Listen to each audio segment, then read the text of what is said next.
Kementerian Pariwisata bersama pemerintah daerah dan stakeholder lain di industri pariwisata menggelar rapat koordinasi terkait permasalahan akomodasi pariwisata di Provinsi Bali. Manajemen industri pariwisata.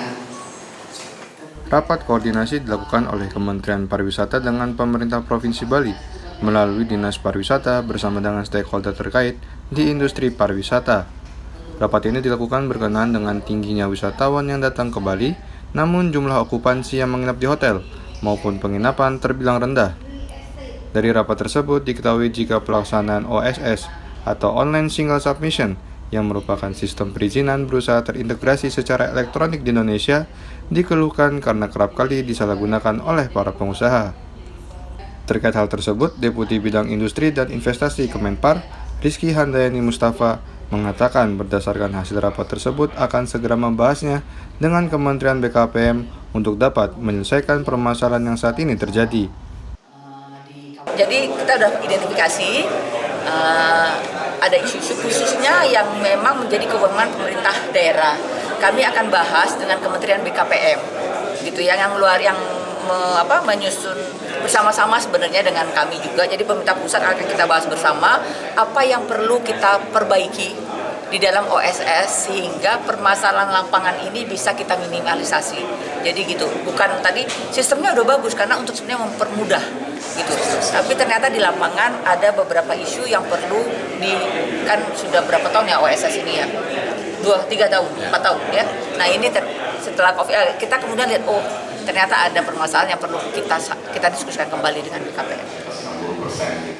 Menurut Sekjen PHRI Bali, Peri Markus, yang juga hadir pada rapat tersebut, pihaknya menduga jika hal ini terjadi lantaran banyaknya pembangunan tempat tinggal yang diubah menjadi akomodasi menginap ilegal. Ini didasari dari angka investasi yang melonjak untuk sektor tempat tinggal pada 1 tahun terakhir. Yang paling confirm sebenarnya adalah data dari Dinas Perizinan Terpadu tadi di 2024 itu, triwulan ketiga itu, bahwa jumlah investasi yang masuk yang selama ini didominasi oleh hotel dan restoran atau akomodasi mulai dari tahun 2023 ke bawah gitu ya, terus selama 1 tahun itu yang paling besar. Sekarang ini justru didominasi oleh perumahan, perkantoran, dan tadi apa yang sudah disampaikan. Nah, perumahan artinya apa? Berarti banyak orang membangun perumahan. Tapi kita kan tidak lihat, bukan perumahan yang dalam arti perumahan untuk tempat tinggal. Jadi intinya perumahan yang tadi itu perumahan yang kemudian dialihfungsikan menjadi akomodasi.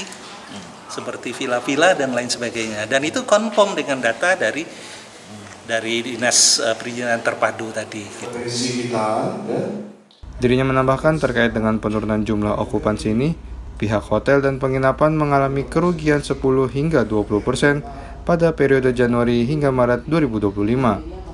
Bahkan menurutnya imbas penurunan ini membuat beberapa hotel menjual murah kamar milik mereka hanya demi dapat terisi dan ditakutkan akan menjadi perang harga yang akan berdampak negatif pada sektor penginapan dalam industri pariwisata.